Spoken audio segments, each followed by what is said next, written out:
అంతఃపురంలో పనిచేయడం గౌరవప్రదమైన పనిగా అనుకోవాలి. ఇక్కడ ఎవరు ఏ పని చేసినా పూర్తి గౌరవ భావంతో చేయాలి. అలా చేయడం ఇష్టం లేని వాళ్ళుంటే వాళ్ళని నేను ఇవాళే తక్షణమే విముక్తులు చేయదలిచాను. వీల్లేదు వీల్లేదు వీల్లేదు ఇలాంటి అధికారం మీకు లేదు. వీళ్ళని ఒకసారి చూడండి షహింషా. ఈ దాసీల్ని యుద్ధంలో గెలిచి తెచ్చారు, లేక కొని తీసుకొచ్చారు. వీళ్ళిక్కడికి వచ్చినప్పటి నుంచి ఈ వంటగదే, ఈ పొయ్యే వీళ్ళ జీవితంగా మారిపోయింది. ఏమిటి మీరు చేస్తున్న పని? రుకయ్య బేగం, నేను మీతో కొంచెం మాట్లాడడానికి వచ్చాను. మీరేమో అందరూ వెళ్ళండి.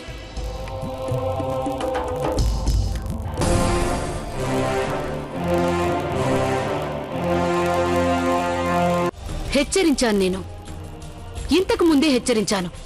జోధా బేగం ఈ భవనంలో మొదటిసారి అడుగుపెట్టినప్పుడే నేను మిమ్మల్ని హెచ్చరించాను. చెప్తూనే ఉన్నాను, జోధా బేగంని అదుపులో పెట్టుకోవడం మీకు కష్టమవుతుందని చెప్పాను. కానీ మీరేం లెక్క చేయలేదు. ఇప్పుడేమైంది? జోధా బేగం సర్వస్వం తన అదుపులోకి తీసుకుంటోంది. ఆ సర్వస్వం ఒకప్పుడు మీదే. ఆ హక్కు చివరికి షెహన్షాని కూడా. మీరేమో ఇక్కడ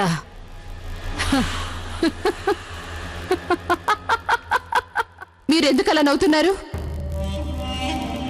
మిమ్మల్ని అడిగేది, నన్ను చూసి ఎందుకలా నవ్వుతున్నారు మీరు? నవ్వకపోతే ఇంకేం చేయమంటారు రుకయ్య బేగం? తన మస్తిష్కంతో ఆటలాడే వాళ్లే జలాల్కి నచ్చుతారు. నేను గర్వపడేదాన్ని. ఒకప్పుడు జలాల్ మస్తిష్కం మీ చెప్పు చేతుల్లోనే ఉండేది. కానీ ఇప్పుడు ఆ జోధా బేగం జలాల్ మస్తిష్కాన్ని ఆక్రమించేసుకుంది. జోధా బేగం జలాల్ మస్తిష్కంతో ఆటలాడుకుంటోంది. జోధా బేగం చెప్పు చేతుల్లోనే జలాల్ మస్తిష్కం ఉంటోంది. ఇక్కడ మీరు మీ అందాన్ని పెంచుకునే ప్రయత్నంలో మునిగిపోయారు. బహుశా మీరు గుర్తించినట్టున్నారు రుకయ్య బేగం. జలాల్ని వశపరుచుకోవాలంటే అందం తప్ప వేరే గతి లేదని మీకు అర్థమైనట్టుంది. చాలు మహామంగా, మీరు మితిమీరి మాట్లాడుతున్నారు. పొరపాటుకి క్షమించండి రుకయ్య బేగం. నా ఉద్దేశం మీ మనసు బాధ పెట్టాలని కాదు. మీరు ఆనందంగా ఉండాలని నేను సదా కోరుకుంటాను. కొంచెం వెనుతిరిగి చూడమని మీకు చెప్పడానికి ప్రయత్నిస్తున్నాను. ఇప్పుడు ఆ జోధా బేగం దగ్గర సర్వస్వం ఉంది. అధికారం, అంతఃపురం, జలాల్ సర్వస్వం ఉన్నాయి. ఇక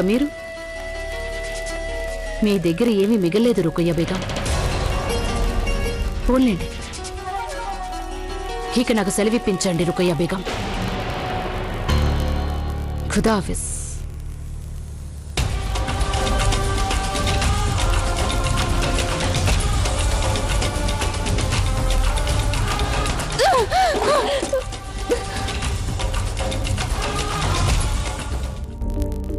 ఆ పిల్లాడి సంగతి విన్నాక మేము చాలా ఆశ్చర్యపోయాం జోధా బేగం.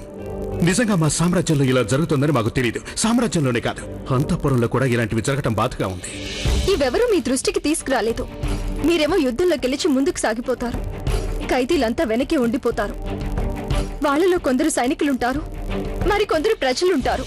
వాళ్ళని బానిసలు చేసేసుకుంటారు. కొందరిని అంతఃపురంలో ఉంచుకుంటారు, మిగతా వాళ్ళందరినీ బానిసల బజార్లో విక్రయించేస్తారు. గొర్రెలు, మేకల కంటే వాళ్ళ బతుకులు హీనమైపోతాయి. వాళ్ళు బానిసలైన క్షణం నుంచి వాళ్ళ బతుకులు జంతువుల కంటే హీనమైపోతాయి షహిన్షా. కానీ ఇవన్నీ మీకెలా తెలుసు? బాబు నాకు కనిపించిన రోజే బజార్లో నేను ఇవన్నీ చూశాను. బానిసల్ని బజార్లో అమ్మడానికి తీసుకువెళ్లడం చూశాను. ఆకలితో, దాహంతో తమ అదృష్టాన్ని తిట్టుకుంటూ ఎలాంటి దుర్గతి పాలు కానున్నారో ఏమో వాళ్ళు. బాబు కూడా వాళ్ళ నుంచి పారిపోయి నా దగ్గరికి రావడం జరిగింది. బయట జరిగే వాటి గురించి మనకి ఎలాంటి అదుపు ఉండకపోవచ్చు. బానిసల దురాచారం పాటించడం నాకు ఇష్టం లేదు. ఏదైనా మార్పు ముందుగా తమ ఇళ్లలోనే ఆరంభం కావాలి. అందుకనే నా కోరిక ఏంటంటే షహిన్షా, అంతఃపురంలో ఎవరైనా దాసిగా చేస్తున్నారు అంటే వాళ్ళు మనస్ఫూర్తిగా తమ పనులు చేసుకోవాలి. ఎవరైనా ఆ విధంగా చేసినప్పుడే తమ పనులు చక్కగా చేయగలుగుతారు. మీరన్నది నిజమే జోధా బేగం. మాకు ఆశ్చర్యం కలిగిస్తున్న విషయం ఏంటంటే మేము ఆజ్ఞాపించిన తర్వాత కూడా మా సామ్రాజ్యంలో ఇలాంటివి జరగటం ఆశ్చర్యంగా ఉంది. దీన్ని బట్టి ఏం తెలిసిందంటే తమ ఆదేశాల్ని ఖచ్చితంగా పాటించటం లేదని. ఒకవేళ ప్రజలకి సంగతి తెలియకపోవచ్చు. బానిసత్వ దురాచారాన్ని పాటిస్తున్న వాళ్లకి ఎలాంటి శిక్ష నిర్ధారణ కాలేదు. అందుకే ఆ దురాచారం నేటికి ఇలా కొనసాగుతోంది. షహిన్షా, చెడనేది అడ్డదారిలోనైనా తలెత్తుతూనే ఉంటుంది. కానీ అలాంటప్పుడు మంచితనం బాధ్యత ఏంటంటే అది నిశ్చలమైన కొండలాగా చెడుని ఎదుర్కోవడమే. మీరు సరిగ్గా సెలవిచ్చారు జోధా బేగం. మేం మీకు మాటిస్తున్నాం, ఈ వ్యవహారంపై మేం వెంటనే దర్యాప్తు చేస్తాం. బానిసల్ని పెట్టుకోవద్దని అందరికీ చెప్పడమే కాక మేం కూడా ఎవరిని పెట్టుకోము. ఒకవేళ ఏదైనా మా దృష్టి నుంచి తప్పించుకున్నా మీరు అంతఃపుర విషయంలో ఏ నిర్ణయమైనా తీసుకోవచ్చు జోధా బేగం. ఆ నిర్ణయాన్ని మేము అమలు చేస్తాం. ఆ నిర్ణయం ఎంత కఠినంగా ఉన్నా మేము కాదనబోం. ఈ విషయంలో మీరు ఎలాంటి సంకోచాలు పెట్టుకోకండి. మీరు ఎప్పుడైనా ఎక్కడైనా మాతో చర్చించవచ్చు. మేం మీకు మాటిస్తున్నాం జోధా బేగం. మేం మీరు చెప్పేది తప్పకుండా వింటాం, పూర్తిగా వింటాం, అది తప్పక అమలు చేస్తాం. మా కళ్ళ ముందు చెప్పుకోలేనన్ని అడ్డుపొరలున్నాయి. కేవలం మీరొక్కరే వాటిని ఒక్కొక్కటిగా తొలగిస్తున్నారు. జోధా బేగం, అంతఃపురంలో బానిసత్వాన్ని మీరు, సామ్రాజ్యంలో మేము నిర్మూలిస్తాం. శుక్రియా.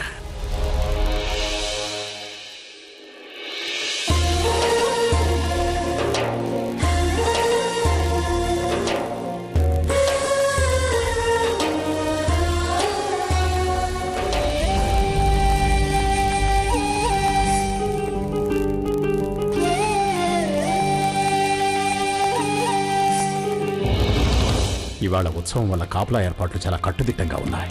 ఎలాగైనా వీళ్ళ కళ్ళల్లో పడకుండా తప్పించుకోవాలి. అకారణంగా ఎవరైనా తిరుగాడుతున్నట్టు కనిపించినా, ఎవరి మీద అనుమానం వచ్చినా వెంటనే వాళ్ళని అదుపులోకి తీసుకుని వివరంగా ప్రశ్నించండి. ఎలాంటి గందరగోళం ఇక్కడ జరగకూడదని ఖాన్ సాహెబ్ గారు ఆజ్ఞాపించారు. తెలిసిందా? ఆగు.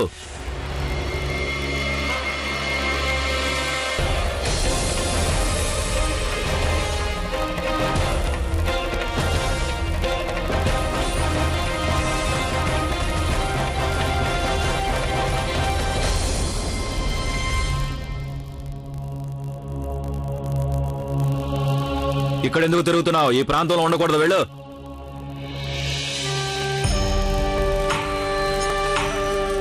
ఉత్సవానికి ముందుగా నేను ఎట్టి పరిస్థితుల్లోనూ జోధాను కలవాలి. అబుల్ మాలి, రాజభవనానికి చెందిన ఎవరో సుబేదారు కలిసి షహన్షాని హతమార్చదలిచారని చెప్పాలి. ఎవరో తెలుసుకోవడానికి వేరే మార్గమేమీ కనిపించడం లేదు. అది జోధానడికే తెలుసుకోవాలి. షహన్షాను చంపదలిచిన ఆ సుబేదారు ఎవరై ఉంటారో. ఖాన్ సాబ్, మన సామ్రాజ్యంలోనే కాక చివరికి అంతఃపురంలో కూడా బానిసల క్రయ విక్రయాలు జరుగుతున్నట్టు మాకు తెలిసింది. స్వయంగా మేమే ఈ ఆనవాయితీని ఆపివేయాలని ఆదేశించిన తర్వాత కూడా ఇదంతా ఎలా జరుగుతోంది? అందుకని మేము మీతో కలిసి ఈ వ్యవహారం పరిశీలించాలని నిర్ణయించుకున్నాం. తప్పకుండా షహిన్షా. అసలు మనిషే మనిషిని అమ్ముకోవడం అంటే అది అల్లాని అవమానించడమే. కానీ హుజూర్, ఆగ్రా నుంచి బుఖారా వరకు, బీహార్ నుంచి పశ్చిమ బెంగాల్ వరకు ఈ దురాచారం సాగుతూనే ఉంది. కానీ దీన్ని ఆపడానికి మీరేం చేసినా సరిగ్గా చేస్తారని నా నమ్మకం.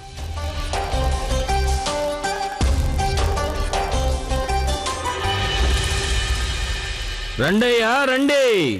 ప్రముఖులు, పెద్దలు అందరూ రండి. యవ్వనంలో ఉన్న దేవతలా ఉన్న ఈ ఆడది కేవలం 30 వరహాలు మాత్రమే. ఇక మగపిల్లవాడు 10 వరహాలు మాత్రమే. వీళ్ళ యావత్ జీవితం మీకు సేవ చేస్తారు. వీళ్ళు బతికినంత కాలం మీకు బానిసలుగా ఉంటారు. రండి బాబు, రండి, కొనుక్కోండి. నాకు ఇవిడ నచ్చింది. అయితే తీసుకోండి హుజూర్. మీ సేవకి సేవకుడు ఎప్పుడు సిద్ధంగా ఉంటాడు. అయినా హుజూర్, మీ అభిరుచి చాలా గొప్పగా ఉంది. తన వయసులో ఉంది, అందమైనది.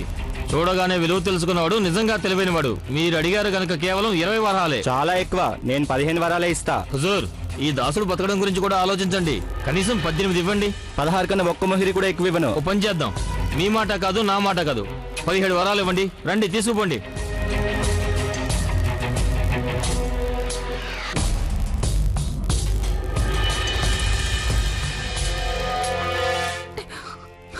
హుజూర్, నా బాబు నాతో పాటు రానివ్వండి. బానిస కావాలి.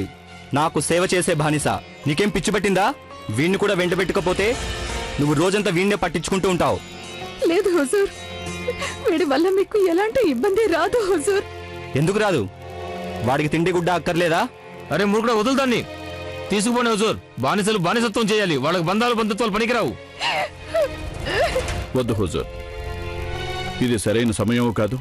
ఈ పద్ధతి సరైంది కాదు. మేము ఆదేశాలు జారీ చేసిన తర్వాత కూడా ఇదంతా జరుగుతూ ఉండటం మాకు బాధగా ఉంది ఖాన్ సాబ్. కానీ హుజూర్, బానిసత్వాన్ని నిషేధిస్తూ గట్టి చట్టం కూడా ఏమీ లేదు. చట్టం లేని లోపాన్ని స్వార్థానికి వాడుకుంటారు వీళ్ళు. వీళ్ళని ఆపాలి అంటే చట్టాలు ఆదేశాలు మాత్రమే సరిపోవు. ప్రజల్ని మేల్కొల్పాల్సి ఉంది.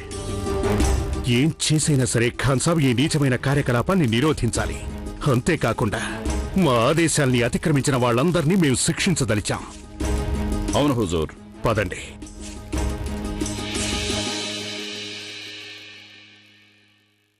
చెప్పండి, మీ ఇద్దరికీ సమస్య ఏంటి? జోదా బేగం, ఇదేమో నా ఉంగరం. దీన్ని నేను నేటి ఉత్సవానికి పెట్టుకోవాలనుకున్నాను, కానీ నేనెంత వెతికినా ఇది నాకు కనిపించలేదు. చివరికి ఇది నాజిమా బేగం వేలికి వేసుకునుంటూ నేను చూశాను. జోదా బేగం, నఫీసా అబద్ధాలు చెప్తోంది. ఈ ఉంగరం ముందు నుంచి నాదే, కానీ ఈవిడ కన్ను ఎప్పుడో దాని మీద పడింది. నేను పెట్టుకునేసరికి ఈవిడ వచ్చి తనకి ఇమ్మంటుంది. ఉన్నది ఒకే ఉంగరం, ఇద్దరిలో ఒకరిదే కదా అయ్యుంటుంది. బేగం సాహెబా, ఇది నాది. సరే, కొంచెం ఉండండి. ఏది ఆ ఉంగరం? ఇలా ఇవ్వు.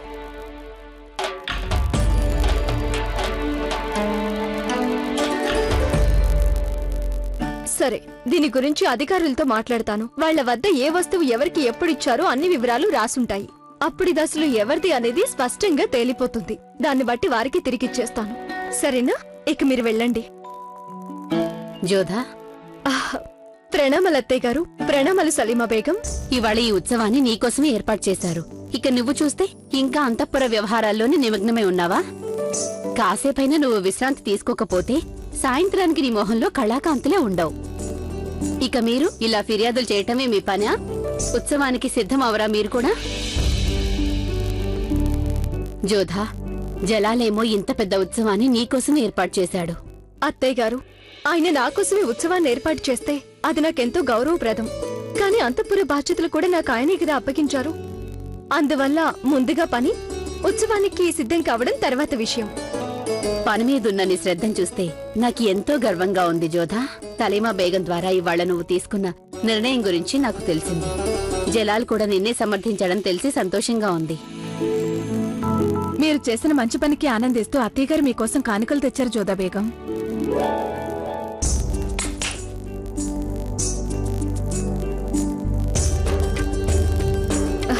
అత్తయ్య గారు, నాకిన్ని కానుకలు ఇప్పుడెందుకు చెప్పండి? జోధా, నువ్వు నాకు మీ అమ్మ స్థానాన్ని ఇచ్చావు. సలీమా బేగంనేమో అక్కయ్యగా భావిస్తున్నావు. మరి తల్లి గాని అక్కయ్య గాని కానుకలిస్తే కారణాలు ఏమిటని అడగకూడదు. తల్లి, నువ్వు కొత్తగా ఆగ్రాకొచ్చినప్పుడు పరిస్థితులు నీకు అనుకూలంగా లేవు. అప్పట్లో చాలా మంది వ్యక్తులు నిన్ను వ్యతిరేకించారు. కాని నువ్వు నీ ప్రవర్తన ద్వారా వాళ్ల చేత కూడా అవుననిపించుకోవటం నాకు మనశ్శాంతినిచ్చింది. రాను రాను జలాల్కి నీ మీద నమ్మకం పెరగడం చూసి కూడా నాకు చాలా సంతోషంగా ఉందమ్మా. ఒకప్పుడు నాకు అనిపించేది జలాల్కి ఇంతమంది బేగములు ఉన్నప్పటికీ తను ఒంటరే అని. కానీ నాకిప్పుడు అనిపిస్తోంది తనకొక సమర్థవంతమైన తోడు దొరికిందని. నేను చూసినంత వరకు తల్లి, జలాల్ నీతో ఎప్పుడూ ఉన్నా ఆనందంగానే కనిపించాడు. తన కళ్లల్లో ఆనందం మెరవడం చూశాను నేను. అలాగే నువ్వు కూడా చాలా ఆనందంగా ఉన్నావని నేను నమ్ముతున్నాను. తన వల్ల నీకెలాంటి ఇబ్బంది లేదు కదమ్మా? లేదత్తయ్య గారు, వారు అలాంటి సందర్భం ఎన్నడూ రానివ్వరు. చాలా సంతోషం. ఇక అత్తయ్యగారేమో నీకు ఇష్టమైన అన్ని రంగుల్లోనూ దుస్తులు తయారు చేయించారు. వాటిలో ఒకటి మీరు ఉత్సవానికి ధరించాలని అత్తయ్యగారి కోరిక.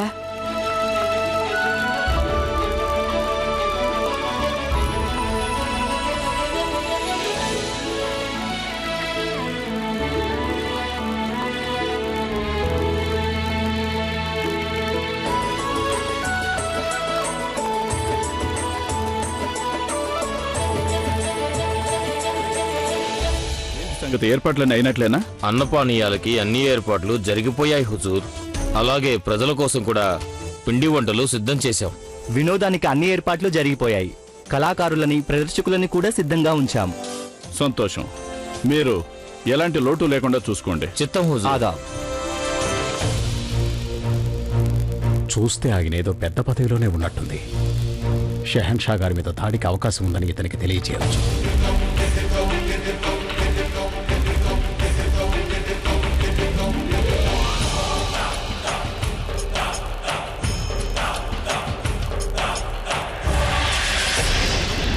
ఇదిగో బాబు ఇలారా, ఈ సందేశాన్ని అదిగో అక్కడ నిలబడున్నారే వారికి అందజేయాలి.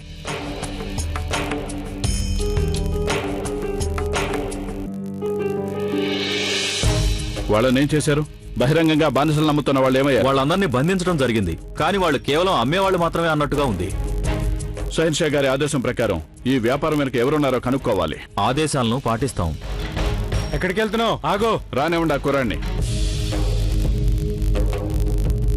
చెప్పు. సలాం హుజూర్, తమరికి సందేశం తెచ్చాను.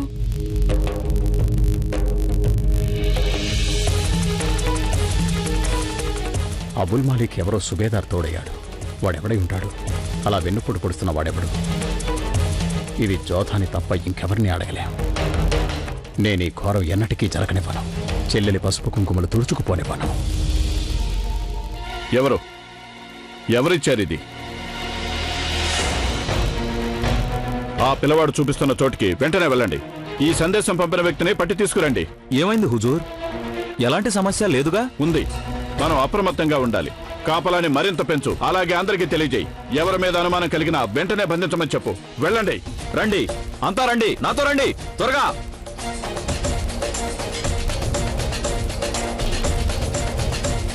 యా ఖుదా, కాపలా చాలా గట్టిగా ఉంది. ఇక అబుల్ మాలిక్ ఖుదాయే సాయం చేయాలి. షరీఫుద్దీన్, మీరా ఇలా వచ్చారేంటి? ఇక్కడ ఏదో ఉత్సవం జరగనున్నట్టు తెలిసింది. మీకు ఏదైనా అవసరమైతే సాయం చేద్దామని వచ్చాను. నేను మీకు ఒక మాట చెప్పదలిచాను. చెప్పండి. ఇక్కడ కాదు, ఒంటరిగా పదండి.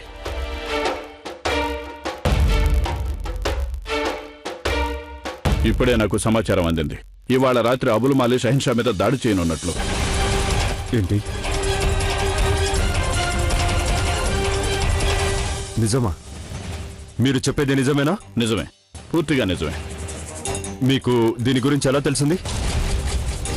అంటే నా ఉద్దేశం, ఈ సమాచారం మీకెవరు తెలియజేశారు? ఎవరో ఆగంతకుడు నాకు ఒక లేఖ పంపించాడు. ఇంకా ఏముంది అందులో? అంటే అబుల్ మాలిక్కి సాయం చేస్తున్న వాళ్ళ వివరాలు? లేదు, కేవలం అబుల్ మాలి పేరు మాత్రమే ఉంది. నా అనుమానం ఏంటంటే ఇందులో ఇంకొందరు కూడా అతనికి సాయం చేస్తున్నారని.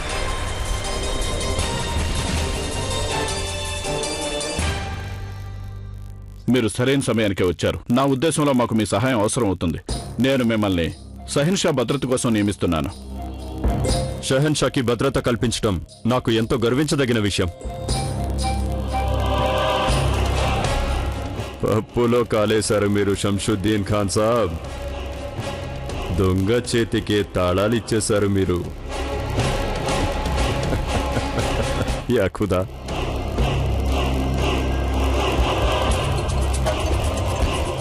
ఇంతకీ అసలు వాడెవడు?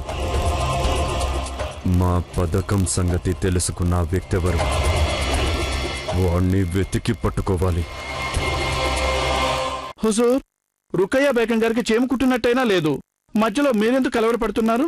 నీ అంత మూర్ఖులుండరు రేషం. నా కలవరం రుకయ్య బేగం గురించి కాదు, నా గురించే నేను కలవరపడుతున్నాను. ఎందుకంటే జోధా బేగం నాకు కూడా పక్కలో బల్లెల్లా తయారవుతోంది. చూసావుగా నువ్వు? అందరి ముందు ఆ జోధా బేగం ఇలా చేయి చూపించి నా నోరు మూయించేసింది. పైగా జలాల్ ముందే నన్ను అనుమతి అడిగింది. అంతఃపురంలోకి తీసుకెళ్ళింది జలాల్ని. ఏం చూపించిందో అక్కడ? లాభం లేదు రేషం. ఇలాగే ఆ జోధా బేగం పెత్తనం పెరిగిపోయిందనుకో, నా మొహం చూసేవారే ఉండరు. ఈ విషయంలో ఆ రుకయ్య బేగం ఉపయోగపడుతుందనుకున్నాను, నాకు చేయుతుగా ఉంటుందనుకున్నాను. కానీ ఆవిడ గారేమో అసలేం పట్టించుకోవటం లేదు. జోధా బేగంని కీర్తించడానికి ఉత్సవం జరగబోతోంది. ఇది కూడా ఆవిడకి చీమ కుట్టినట్టయినా లేదు. జోధా బేగంని మెచ్చుకుంటూ జరగనున్న ఉత్సవానికి రుకయ్య బేగం అలంకరించుకుని సిద్ధమవుతోంది. ఏం చేయమంటావు నన్ను? నాకు సహాయం చేయడం ఆ రుకయ్య బేగం వల్ల అయ్యే పని కాదు. కానీ పని నా వల్ల కూడా కావడం లేదత్తయ్య గారు. హాయల్లా, అబ్బా వచ్చిందండి. ఎప్పుడు చూసిన పానకంలో పుడకలాగా వచ్చేస్తుంటుంది. ఏమిటి నీ వల్ల కావటం లేదు తల్లి? అలంకరించుకోవడం. సాయంత్రమేగా ఉత్సవం, కానీ నేను ఇంతవరకు సిద్ధమే అవ్వలేదు. అసలు ఏం చేయాలో నాకేం అర్థం కావడం లేదు. అయినా సాయంత్రం ఉత్సవంలో అందరికంటే అందంగా నేనే కనిపించాలి. అవునా అత్తయ్య గారు? చాలే, ఆపు ఆపు. అయినా నీకెందుకు అంత ఆందోళన? నేనుండగా. రేషం, తనకొక దాసిని అప్పు చెప్పు. నేను నీకొక దాసిని పంపిస్తున్నాను. ఆ దాసియే నీకు అలంకరించుకోవటంలో సహాయం చేస్తుంది. అయినా ఒక మాట చెప్పనా జావీదా, మాషా అల్లా, ఇలాగే నువ్వెంతో అందంగా కనిపిస్తున్నావు. ఇంకా అలంకరణ చేసుకోవటం నీకు అసలు అవసరం లేదనుకుంటాను.